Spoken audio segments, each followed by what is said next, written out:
Hey guys, welcome out to the range. Today I wanted to do a short video to talk with you guys about something that I recently experienced. I was running a training class and one of my rifles took a pretty hard spill, and I stopped and I checked the rifle, and to such a degree that I checked zero and everything on the rifle. And I suspect some of the students didn't quite fully appreciate why I was doing it at that level. And so I explained it then, and I explain it to you here now. Whenever a firearm takes a hit, whether you think it's just a minor hit or whether you know it's a major hit, and it can be something as simple as the weapon leaning against the wall and it being caught and the weapon coming down and clacking down hard on the suppressor, or maybe banging the optic against something. Take a minute, inspect the weapon. Don't take the optic off, obviously, because then you lose your zero. Even on the ScholarWorks mount that I've got my RMR mounted on here, and these are pretty darn good to like flat out return to zero.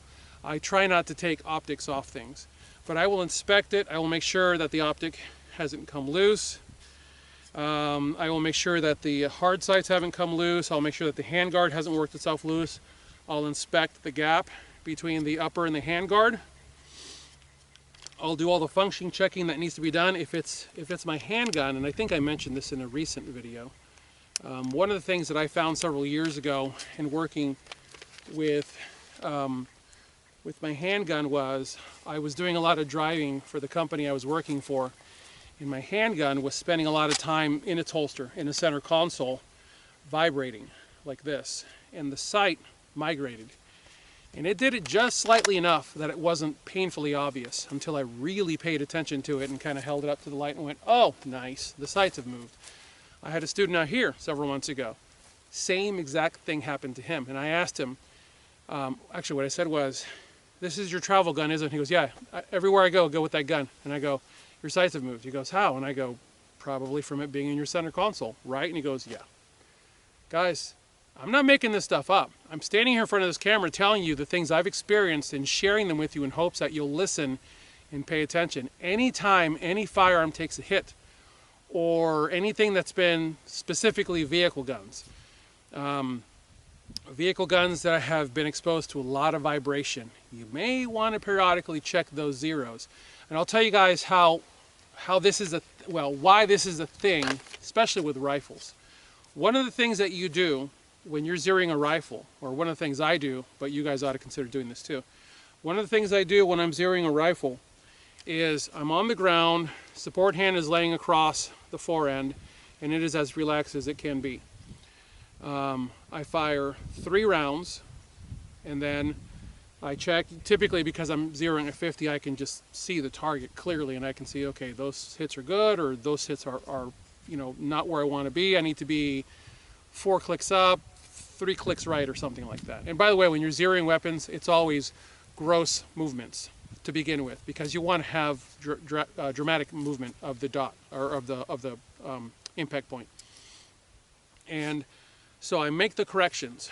I dial in the right, I dial in the up, and then what I do, and actually this weapon's chambered, so I will do this with it. What I do, the weapon will be empty at that point, and what I will do is I will take and I will drop the bolt, drop the bolt, drop the bolt, drop the bolt, drop the bolt. Now somebody watching this goes, oh, I know what he's doing. The rest of you who don't know, I'm making vibrations. I'm creating vibrations inside of this optic to make sure that the clicks that I've given it have settled into their little detents, and everything is just all cozy and wonderful. Yeah. And the reason for that is when you click stuff, one of the reasons that when you're doing precision training, they tell you if we say 5 clicks, you go 1, 2, 3, 4, 5, 6, and then 1 back. And the 1 back helps you set that correction in. Well, what I'm doing is I'm making sure I'm setting that correction in by doing this. And then I put the mag in the weapon, charge the weapon, make sure it's ready to fire, put it on safe, and continuing firing. And, get on the gun, continue the zeroing process. when we're talking about my handgun, if my handgun takes a hit, I'm going to stop and I'm going to inspect it. And coincidentally, and I'll just end with this, when it comes to handguns, when I'm actually installing a sight, I set that sight dead center on the bench. I hold it up to the light. I make sure that sight is dead center.